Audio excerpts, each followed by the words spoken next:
Bom dia. Que a graça e a paz do Senhor Jesus Cristo seja em sua vida, no seu lar, em seus negócios. Quero agradecer a Deus por permitir entregarmos nossas primícias a Ele e juntos desfrutarmos de mais um dia dessa palavra que se encontra na carta de Tiago, capítulo 1, versículos 5 e 6, que diz: Ora, se algum de vós tem falta de sabedoria, peça a Deus, que a todos dá liberalmente e não censura, e lhe será dada. Peça, porém, com fé, não duvidando, porque aquele que duvida é semelhante à onda do mar, impelida e agitada pelo vento. Ainda que declaradamente está explícito a busca pela sabedoria, e isso tem a ver com a nossa fé, quero explanar um pouco sobre essa conduta que nos leva a viver de uma maneira contrária à do que achamos. A fé tem uma inimiga declarada, a dúvida. Essa palavra do grego se traduz como diacrino, significando separar dois elementos, componentes ou valores. Também sugere hesitação entre esperança e medo. Dúvida gera conflito e incerteza. Fé não habita onde houver dúvida. Eis a loucura da cruz, o mistério do Evangelho. Como vemos descrito na primeira carta aos Coríntios, capítulo 1, versículo 18 a 20, que diz: Porque a palavra da cruz é loucura para os que perecem, mas para nós, que somos salvos, é o poder de Deus. Porque está escrito: Destruirei a sabedoria dos sábios e aniquilarei a inteligência dos inteligentes. Onde está, ó sábio? Onde está o escriba? Onde está o inquiridor deste século? Porventura, não tornou Deus louca a sabedoria do mundo? Crer no Senhor é uma questão de fé. Fé não duvida.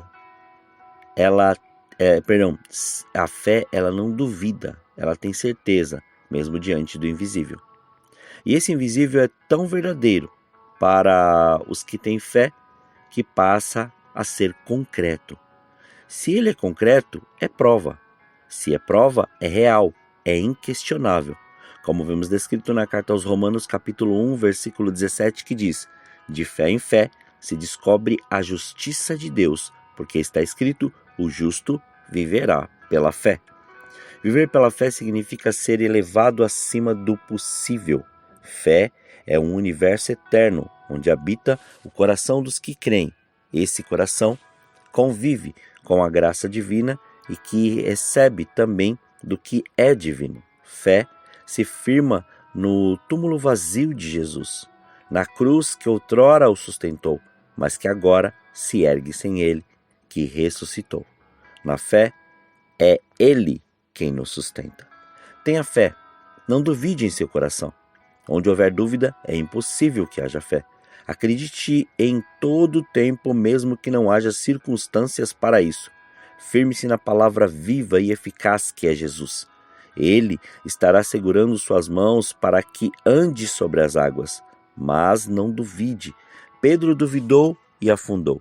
Se a dúvida também estivesse entrado no coração de Abraão, ele não teria sido o patriarca das nações, dos cristãos, dos crentes em Jesus. Jamais teria sido tão abençoado. Deus lhe disse: Abraão, sai da tua casa e da tua parentela para um lugar que eu te mostrarei. Ele poderia ter hesitado, temido, desistido diante do desconhecido, mas a fé é a prova do que se não vê, e ele tão somente confiou. Segurou nas mãos do Senhor e seguiu em frente. Não deu nenhuma chance à dúvida, como descrito na carta aos Hebreus, capítulo 11, versículo 1, que diz: Ora, a fé é a certeza das coisas que se esperam e a prova das coisas que não se veem. Não posso deixar de dizer sobre a importância de não menosprezarmos a ciência. Se ela é razão, devemos utilizá-la para compreender a vida. Tiremos a razão quanto ciência de nosso cotidiano e ficaremos desnorteados, porque Deus fez o mundo com uma ordem tal que tudo funciona perfeitamente.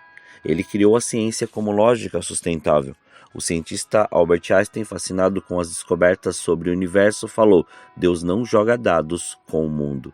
Ou seja, a criação não é aleatória. A ciência nos orienta na compreensão das coisas. Nós somos ciência, seres assombrosamente bem planejados, e temos um espírito, somos fé, e a fé é uma direção de uma melhor vida, de salvação e eternidade.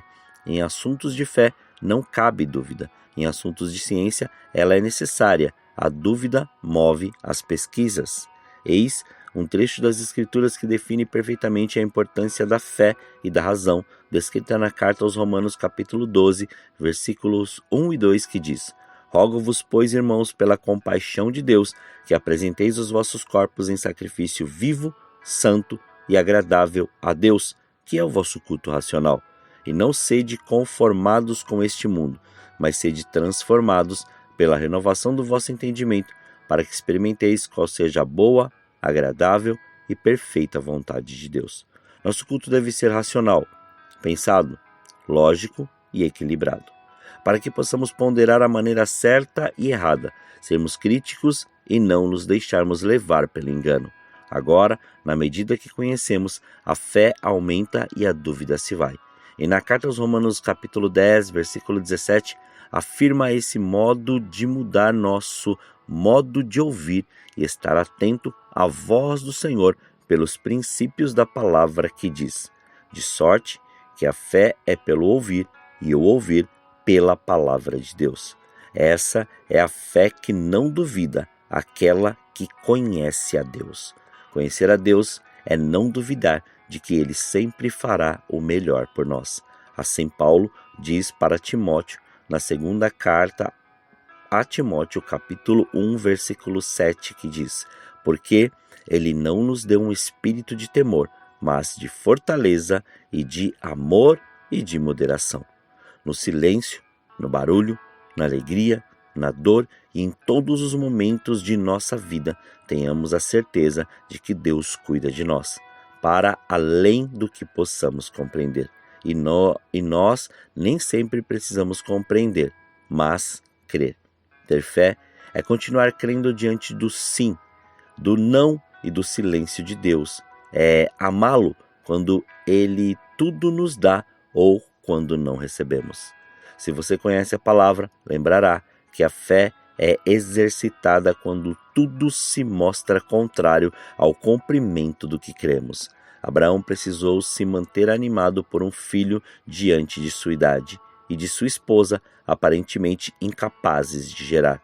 José poderia ter desistido de sonhar enquanto estava como escravo e na prisão, sendo ajudante de carcereiro, mas não, ele continuou crendo. O que dizer do apóstolo Paulo? Escreveu a maior parte de suas cartas enquanto estava na prisão. É que fé não existe apenas para recebermos o que pedimos, mas para crescermos no relacionamento com Deus e com o próximo. E diante do sim, do não e do silêncio, o que vive pela fé compreende que o essencial é fazer parte do reino de Deus, sabendo que nada poderá separá-lo do amor de Deus. Dúvida, de fato, não opera esse milagre revelado em Cristo. É por isso que sempre valerá a pena não duvidar de que Deus está no controle da vida dos que por Ele buscam e esperam. Nada perdemos por pedir e acreditar, pois somente o Senhor saberá o momento certo de nos entregar, ensinar e fazer.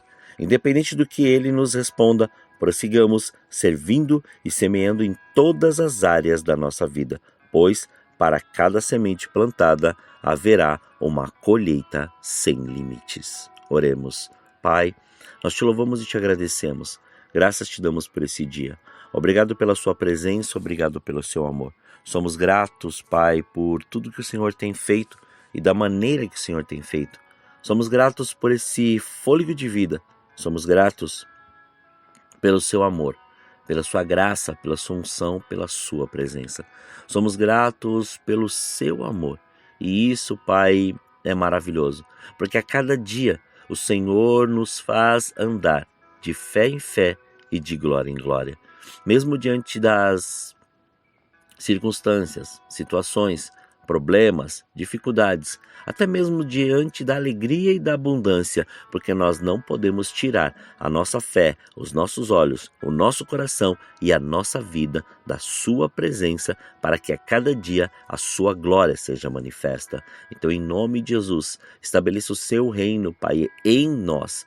Cumpra e faça o seu querer e a sua vontade dia após dia, e que nada impeça a manifestação da sua glória e aquilo que o Senhor nos chamou a fazer, disso acontecer de uma forma abundante. Somos gratos a Ti. Livra-nos do mal, da tentação, não deixe faltar o pão na mesa, Senhor, de cada um dos Teus filhos. Antes, revele, Pai, cada vez mais o Seu cuidado. Somos gratos a Ti.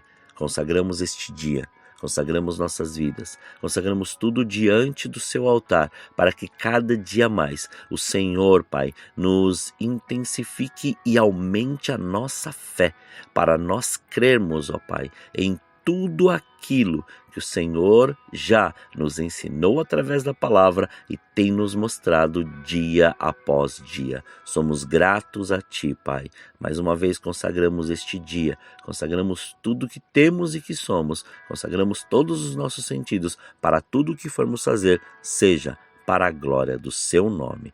Graças Te damos, assim oramos, agradecidos, em nome de Jesus.